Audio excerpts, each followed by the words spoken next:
I've been getting tons of questions from you guys about the bad things and the negative things that you're hearing about Salt Lake City and the state of Utah. In today's video, we're watching one of these videos and I'm giving you my opinion on these reasons why people hate Utah. Make sure you stay till the end because I 100% agree with the number one thing they talk about. Before we jump into the video, if you're new here, my name is Marvin Alvarado, the Sneakerhead Realtor here in Salt Lake City, Utah, and I get calls and messages from people just like you every single day looking to make their move here to the state of Utah. And I love hearing from you guys. So if you're thinking about making a move here in the next 3 days, 3 months, or even a year from now, feel free to reach out to me. You can call me, text me, or email me. You can also book a call with me directly down below. I look forward to hearing from you, and I look forward to helping you make your move to Utah as smooth as possible. Now let's get into the video.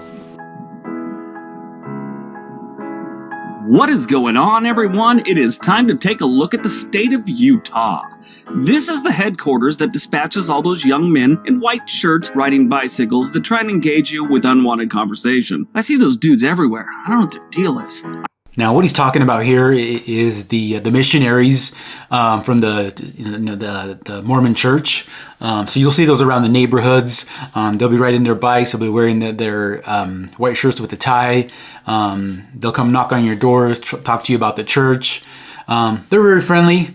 But if you're looking to get out through the door, or looking to go somewhere and they catch you on the way out, you just have to let them know that you're in the middle of something busy and they'll let you, get on with your day. But if you do, engage in a conversation, you may have them come back, and essentially what they're trying to do is to recruit, talk about the Mormon Church or the LDS Church to people in the area. But like I said, they're friendly. Keep in mind if it's something that you don't have time for or need to get somewhere, just let them know, what's going on, and they'll let you get on with your day. I've been camping quite a few times in Utah. It's pretty much the only desert I enjoy. And it's not all just desert. Everyone thinks Utah is just a big desert. No, it's so much more. It has everything. Once you get past the landscape and its beauty and the skiing, it pretty much goes downhill from there. And that's no pun intended. Utah has been a destination for people seeking a better life for almost 200 years. It is a great state with many things to offer, and it could be the state for you. But before you jump on a wagon train, maybe you should watch my top 10 reasons not to move to Utah. Number 10. Everything's closed on Sundays.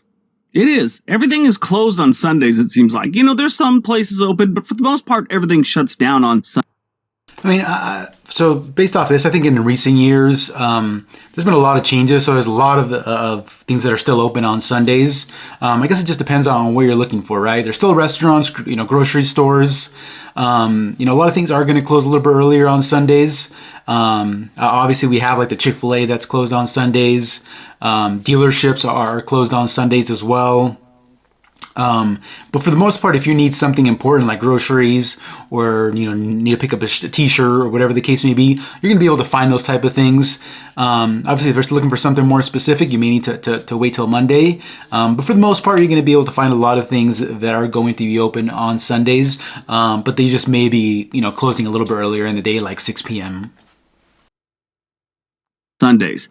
It's like living in the 1960s. In case you're a lot younger, that's how it used to be. When I was growing up, probably till about the late 70s, it seemed like everything shut down on Sundays. It's like they're living that whole American dream thing. Sundays is for church and family. Not that there's anything wrong with church and family, just some people aren't into that. Number 9. The Great Salt Lake. This is boring. I drove across country with an ex once and she needed to see the Great Salt Lake for some unknown reason. So after Denver, instead of heading southwest to Vegas, like I wanted, we had to go northwest to Salt Lake City and see this glorified toxic pond. I'm standing there thinking to myself, why am I here? Why did I let her talk me into this? Yeah, I would totally agree with this. There's not a whole lot to do with the Great Salt Lake. You can drive, alongside it when you're driving through the I-80 freeway. So you'll be able to see it off the side of the road. But at the end of the day, there's nothing too exciting about it. I've personally have lived here for over 25 years now and have never actually been there. If it's something that you must see, then you can go check it out. But it's not somewhere you're going to spend a whole lot of time just because it's not very exciting. But that's one of the bigger things that I guess the Salt Lake City and the state of Utah is known for. this. I have to end this relationship 5 minutes after we get back to Los Angeles. Just then, she says, "Isn't this romantic?" I said, No, it's not. This is not romantic.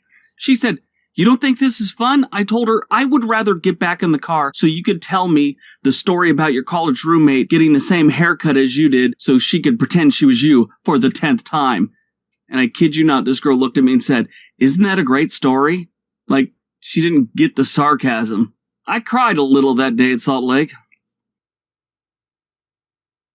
Number 8, the grid. The streets in most cities and towns in Utah are laid out in a grid pattern. Addresses like 315 East, 420 South, that's like a home address. They don't really have street names on everything, like most of the country. They set it up similar to longitude and latitude. Now, this is probably the smart and best way to do it, but if you're not from Utah, it's weird. But don't worry. Once you're there long enough, you'll get used to it. This is also true. So a lot of the streets are numbered. There are going to be some streets that have like a name attached to them. That's going to be mostly in neighborhoods. But even if it is a neighborhood street, it's going to be there's going to be a number attached to it. Like for example, we have the main roads here, like 7800 South, 5400 South. 47, 35th, that type of thing. But it just makes it, if you're not used to it, it's going to make it be a little bit difficult to understand at first, I suppose.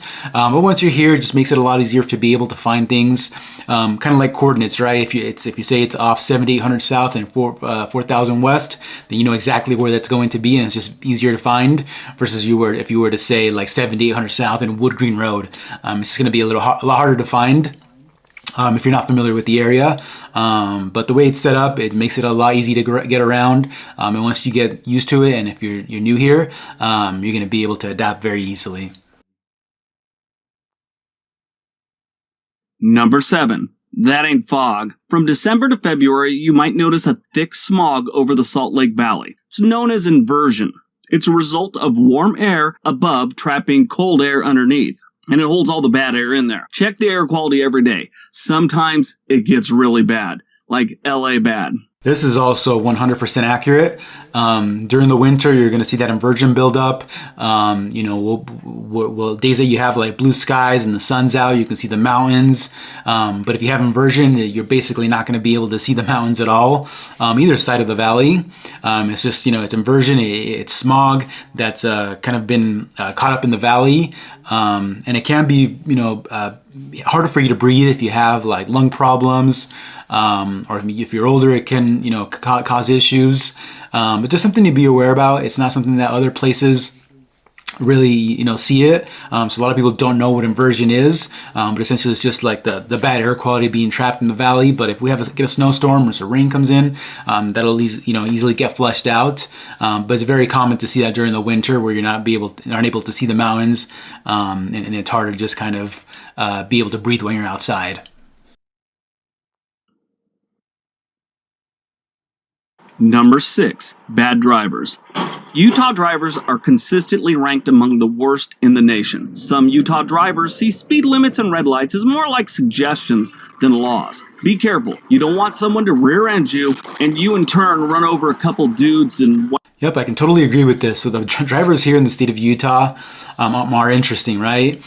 During the winter, you see people driving, 70, 80 miles an hour during a snowstorm, and then they lose control later down the road and just, putting everybody in danger.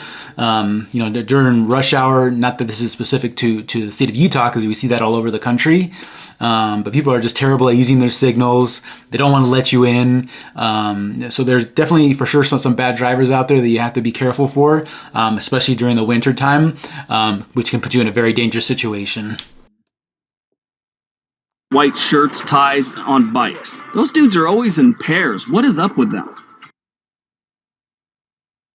Number 5, equality. Now this really isn't a thing in Utah. Now to be fair, they have a great track record towards the LGBT community. But when it comes to work, it's a different story. They're ranked 50th in equality overall. Employment gap by gender is ranked 50th. Wage gap by gender is ranked 49th. Disability employment gap is ranked 47.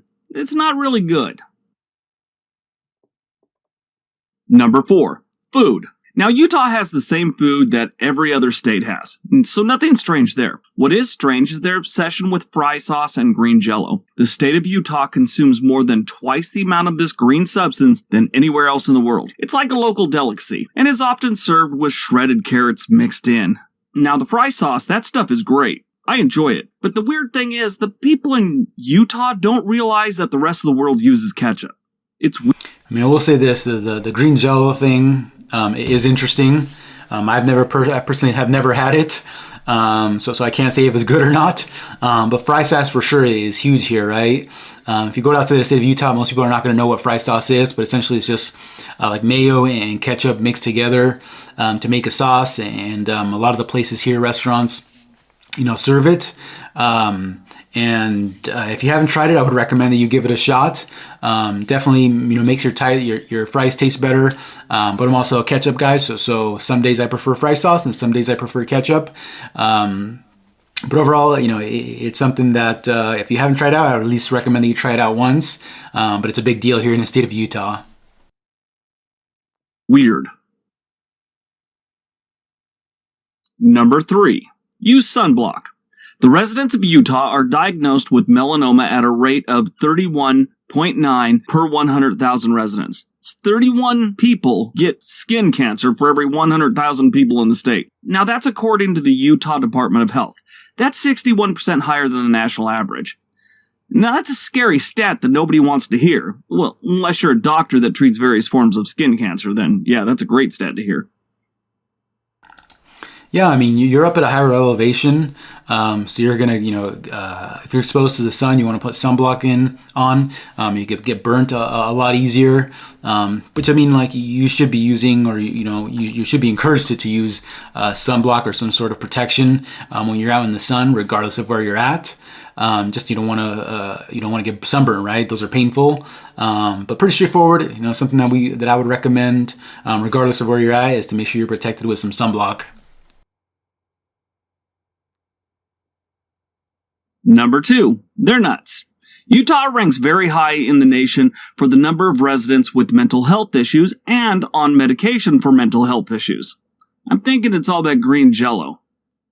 Interesting.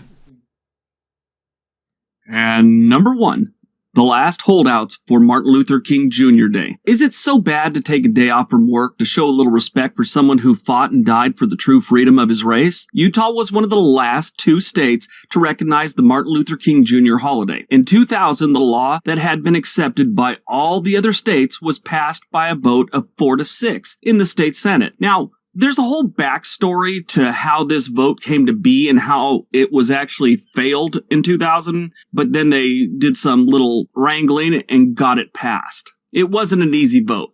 There was some arm twisting to get the vote. I encourage everyone to, read up on that one. It's an interesting story. It'd take too long to explain it in this video, but I would take a look at that. That's a day off from work. If nothing else, if you don't care about the other stuff, that's a day off from work. How bad does it have to be where you don't want a day off from work? Come on, Utah. Anyway, at least they got it done almost 20 years ago, but they were one of the last 2 holdouts. And oddly enough, South Carolina was the other state that didn't get it passed. Who saw that one coming? Alright, so that's the top 10 reasons not to move to Utah. I hope you guys enjoyed it. Don't forget to give me a big thumbs up, leave a comment, subscribe if you haven't already subscribed. Don't forget the link.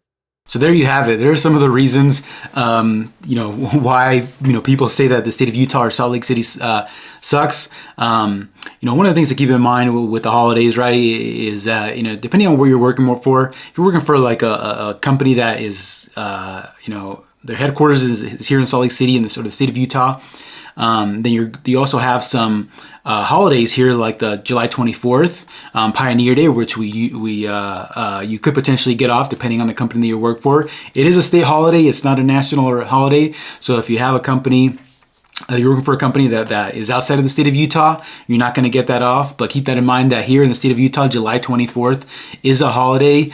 So like the DMV and the state offices are closed. There's also some other businesses that close during that day. It's kind of like celebrating, kind of like the 4th of July, similar, where they do parades and fireworks. But at the end of the day, it's not one of the most terrible things here of the state of Utah, because you could potentially have that time off. But I hope this information has been helpful. If you have any questions about the state of Utah or what Salt Lake City is like, make sure you hit that subscribe button so you don't miss out on any of my future videos about what it's like to live here, move here, work here, and everything else about the Salt Lake City area. Also, make sure you watch some of these videos, which provide us a lot of helpful information about the state of Utah and Salt Lake City. See you on the next one.